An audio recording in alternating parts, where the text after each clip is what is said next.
What's going on, everybody? Welcome back to the Triple Play Fantasy YouTube channel. We got another interview for you, and we got a very special one today. And I got to intro this man in the proper way. We welcome in a man who I would say is the Tannenbaum.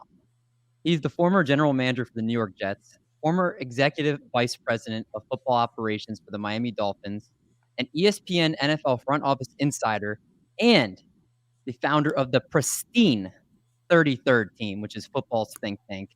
Ladies and gentlemen, we welcome in a man that lays down the sports law and tells you like it is. It is Mr. Mike Tannenbaum. How's it going, Mike? Doing great, David. How you doing? I'm doing really well. I'm really blessed to have you join me tonight and looking forward to kind of get to know a little bit more about you and all the stuff that you've done and you're doing now. So without further ado, I just kick it right off. Looking you up a little bit, and you graduated from Tulane University of Law School, earning a certificate in sports law after you got your accounting major at the University of Massachusetts Amherst and a minor in sport management. I'm kind of curious, did you at this point have any idea what you wanted to do in the sports industry, or if that was where your future was going to be? Yeah, great question. I grew up outside of the Boston area and had breakfast every morning with my parents. And growing up, the Boston Globe was a paper that you could kind of tear apart and have different sections. And I always asked them for the sports section at breakfast. And they kept telling me, at some point you're going to have to get a real job. The world doesn't just, revolve around sports. And it's really the only thing that registered with me, and fortunate that I can make a career of it, and really believe in choose a job you love. You'll never work a day in your life. And going from a baseball team after UMass to law school, and Coach Belichick hired me for a couple $100 a week after law school, and just been really fortunate. And I would just tell people that the most important thing is find out what you love. Choose a job you love. You never work a day in your life. Wise words, and you kind of touched on it. You had stops with the Pittsfield Mets, the Cleveland Browns with Bill Belichick, and even the New Orleans Saints, where you interned a little bit while you finished law school before you became a player personnel assistant. I got to know, because when you were interning and you were finishing law school, I can't even imagine how busy you must have been. Were those really tough days back then, trying to balance both of those out? Yeah, it was, but I was just like lucky to get my foot in the door with an NFL team, and I'm just like, they're gonna have to kick me out. And just if I wasn't studying law in the library, I was at the same facility. That's all I had, and I nothing else really mattered. I kind of gave up some things in my personal life, moved away, and drove down with my dad from Boston, 25 hours in a Ford Escort, and signed some loans and said, "Hey, I got this crazy dream, and here we go." The work ethic, chasing a dream, it's very motivating, especially for everybody that's trying to get into the sports field. And you ultimately get into your next stop, the big kahuna, if you will, when you land with the New York Jets in 1997 as the director of player contract negotiations. Then you go through numerous administrative positions, and then you finally succeed Terry Bradway as the team's GM in 2006. My first question to you is, how gratifying did it feel to kind of, after spending all this time and a decade pretty much with the team, to get to that point? And then ultimately, were there aspects of the job that were a little more overwhelming at first that you weren't expecting once you took the role? Yeah, that's a really good question. I've told this to a lot of people that it took me probably about a year and a half to really understand the job, because, as you're working your way up the ranks, I was very like task oriented and wanted just to like check one thing off and then the next. And you realize when you're in a leadership position, it's everyone else's list and things that had to get done, and put yourself last. So that to me was really understanding that, if the quarterback's wife was having a bad day, that can impact your whole organization. Or, player X or Y heard a rumor, and now you're dealing with their agent, and you got to give an update to the owner and the head coach. And you was like, and you didn't even realize, like, oh my God, like, the day's over, and so it really, it took a long time. Eric Mangini did a much better job than I did when we took over the Jets, and we got to the playoffs early, really because he did such a great job of coaching. And it took me, like I said, at least a solid year to get my sea legs under me. Yeah, and then obviously you make very awesome picks, like the Darrelle Revis pick is one I know that you're very well known for. And we're going to get to the draft in a second. But one of the things you do right now is you talk about the draft and many other things as ESPN brought you on as a front office insider. And I've always been curious, how did you become interested in that position? And were you recruited or did you reach out to get the job over at ESPN? Yep. So as things were ending in Miami, we had a bad season, lost our quarterback, and Adam Gase and myself were let go. I wanted to be super thoughtful about what I was going to do next. I had some relationships in the media industry. I had done some things previously, had a TV show earlier in my career with the Jets, did some bunch of work for the NFL Network. So knew some people, had some conversations, and my I couldn't have been more lucky from a timing standpoint. Bill Polian was the on-air GM for ESPN, was retiring from that role, and literally like within a week or two of me transitioning, and what started off was just like, hey, can I come in and talk to you guys? It kind of led to like, hey, we're going to throw you on for a day and let's see how that day goes. That day went okay, and signed on with ESPN after that day. So it was a weird, kind of funny thing. Like I really wasn't sure like what was next. I had some thoughts and ideas, but wasn't really quite sure. And this like sort of like conversation of like, yeah, I'd love to come catch up and talk to you guys. Or like, hey, let's just put you on and see how it goes. Yeah, and obviously you do great work on there now. I Get Up is something that you see you on all the time. And I've talked with Ryan Clark and, there's always a lot of crazy stuff that goes on set. I'm curious, was there any moment on Get Up that sticks out to you as one of the craziest moments when you've been on the show? Well, yeah, there was actually. Stephen A. Smith kind of came on impromptu, and he walks in and almost like physically stands behind Greeny and says something like, "You got to give it up for me. You got to give it up," because they had something going on. I don't even remember what it was at this point. Where I think like Stephen A. was on like the right end of like some disagreement, and Greeny's like, "You're on the middle of the freaking show. Like, how else can I possibly give it up for you?" And they were kind of like going back and forth. So that was really cool. And then Ben Affleck came on the set to promote. I forgot what movie it was at this point, but he came on, and I was like I'm on TV right now with Ben Affleck. Like it was just like one of those moments. Like really, like is that what I'm doing right now? Like it was just like a crazy moment. And the other thing I really enjoy about ESPN, they're really good at putting you like different like I've done everything there from radio, TV, podcasts. I've done like satellite shows, literally like all over the globe. Been brought in to do some things on like legal issues that may have impacted ESPN, the NFL over time, and been asked to be on like ABC News, and I'm like, almost like really, like that's what I'm doing. Like I'm the legal correspondent, and it was just really like I like the challenge. I like being put in uncomfortable positions. I've done games live, which has been super fun. I've done the NFL draft. Really excited to do. Can't believe it's going to be my fourth draft. Like so, being the lead analyst on the national ESPN radio broadcast, which I'm thrilled to do. So it's been a great experience. You're like the Swiss Army knife of ESPN. They're having you do this, a little bit of that. Yeah, It's like you're filling in a lot of needs for them, and it's really cool you get to experience all these different aspects of that job. So, yeah, it's great. I love being uncomfortable and learning, and they've been terrific. yeah, and ultimately that's transitioned to you next where you're also doing the 33rd team, a company on the rise as much as if I had like a bar graph thing I could put up, but you have content from current former coaches, players, fantasy analysis, the X's and O's of the game. Literally, it has it all. I'm kind of curious, how did the idea first come together, and has it been satisfying watching it blow up the way it has? Yeah, one of my things I really enjoy in life is helping others get to where they want to go. There were a lot of people that really helped me get to where I wanted to go. It always felt like, gosh, if I'm ever lucky to get to where I want to go, like I really want to help others. And my family and I have a scholarship at the University of Massachusetts where we give scholarship money to people who want to get in sports and get ahead and could work for free to get their foot in the door. So we actually give them a stipend. And when I got hired at ESPN, I needed help and to kind of get prepared. So I hired a couple of UMass students. And what I fell into, David, was like players and coaches between opportunities. So it actually started with Greg Schiano and Jim Caldwell.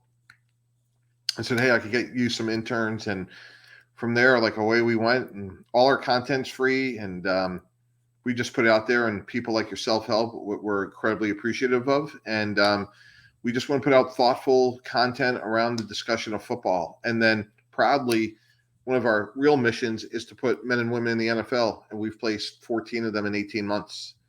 And hopefully there'll be a few more. And we just had somebody join the Eagles within like the last couple of weeks, and um, they get great experience. And the people, the Bill Polians of the world, Joe Banner and Chris Peterson, and the coaches are just so incredibly nice to these students. And then what the students try to do is give them good research that will help the coach or the GM in their next spot. And we just kind of put those two buckets of people together. Yeah, and I get to witness the Zooms on Wednesdays that you guys do, and it's some of the best content that you can have. You have all these different coaches and former players talking about various different subjects, and it's just an absolute. I know everybody's not going to get access to hear that, but the conversations are just incredible, and you hear so many different angles of different things, and you can see why people have been really buying into the vision that you have.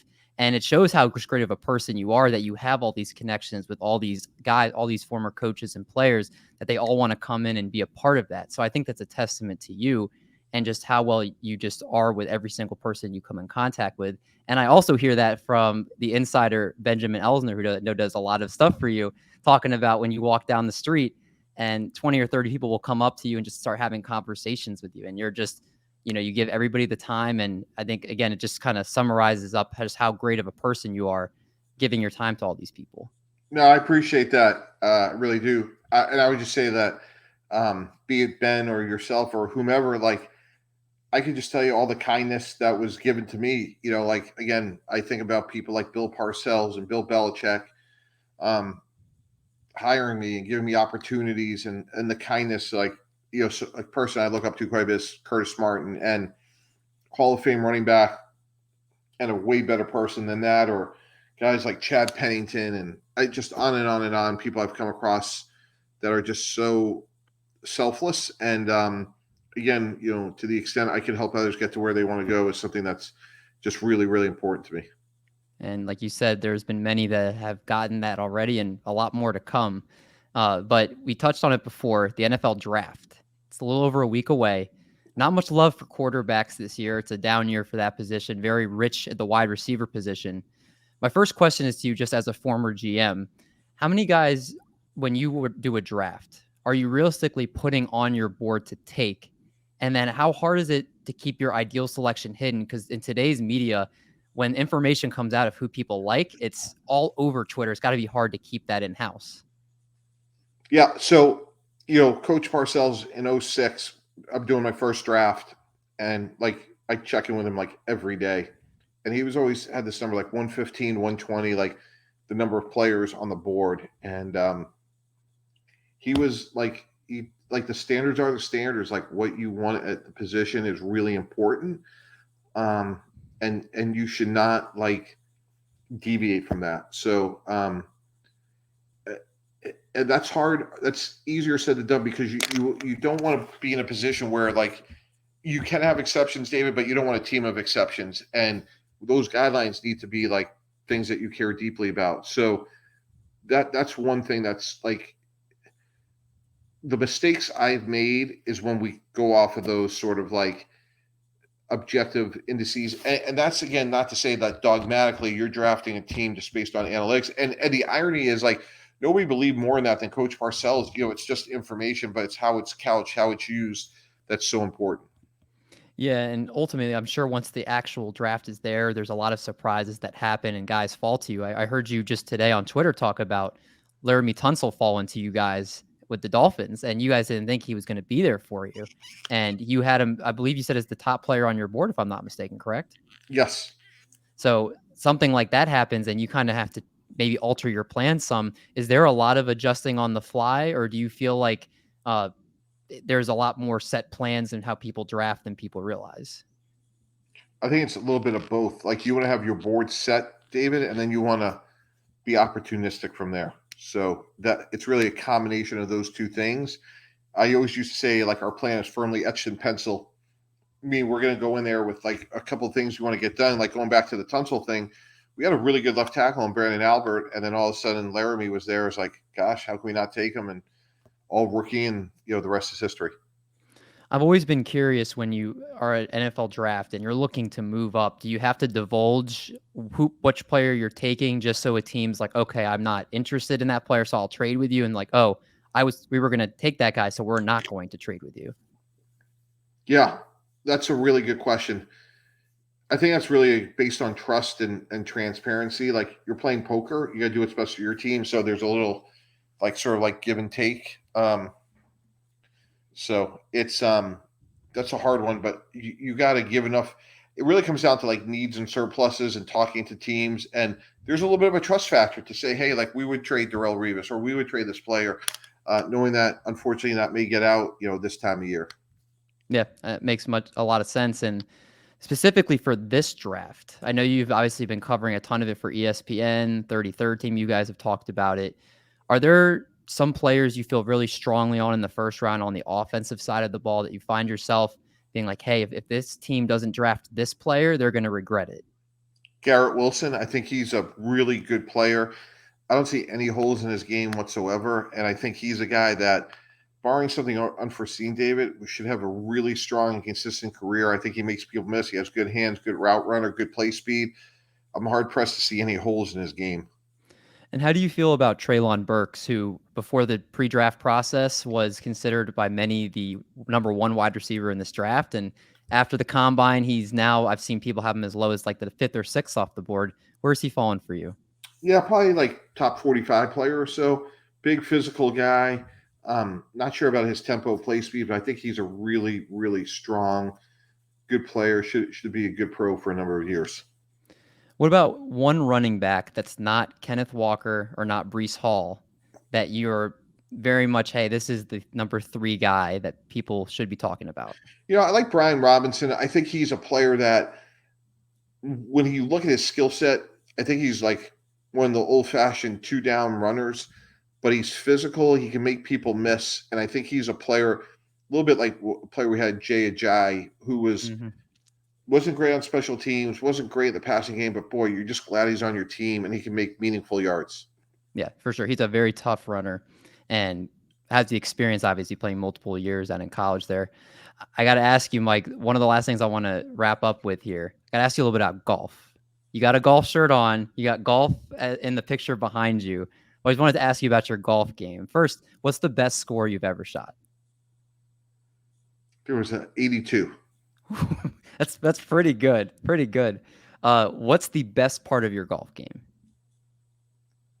I'm really good with like long irons, like 150 to 180. Like I have a good advantage over most people because I could really, like, that's my sweet spot. I could control the ball pretty good, and like 6, 7, 8, 9 iron. I could hit my short irons pretty far. So I'm usually 135, 140. I have a pretty big advantage over most people. How's your driver? Are you able to keep it straight or do you slice it? Yeah, How's your yeah, driver game? yeah. I'm more of a 3 wood guy because I want to keep it in the fairway, and I could get there. I could get home pretty good with keep my 3 wood in the fairway. Then, like I said, I got a really good with a hybrid. My 7 iron, I could hit about 180, and that could really start like that's really where I could really make progress. And then my short games, I take after my height deficient father-in-law, who was always good around the greens. So learned a lot from him in the short game.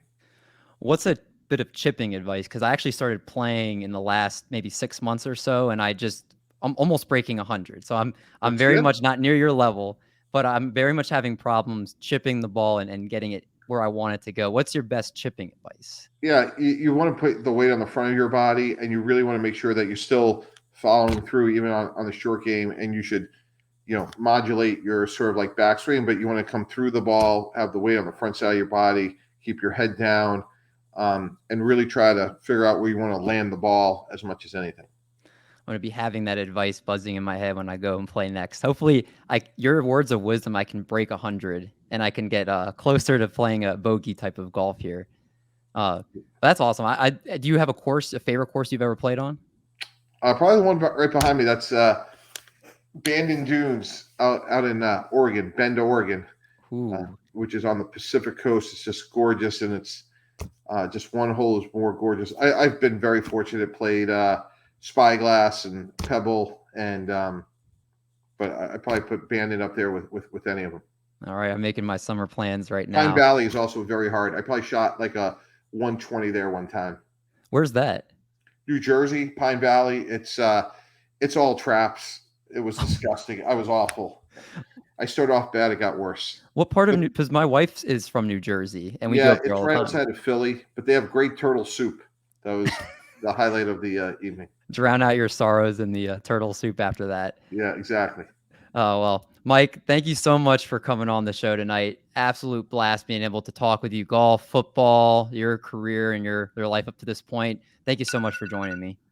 Yeah, thanks for having me. I really appreciate it. Of course. And just anything you would like the viewers to see, like where they can follow you on Twitter, any content that's coming out from the 33rd team they should be checking Yeah, out? yeah. At Real Tannenbaum is my Twitter handle, and like I said, appreciate you having me, David. Of course. Make sure you're following Mike, 33rd team, the best up and coming football content area you can find right now. And make sure you guys tune in to Triple Play Fantasy. We got a ton of great content, interviews, and all that other great stuff coming. So we'll catch you all in the next one.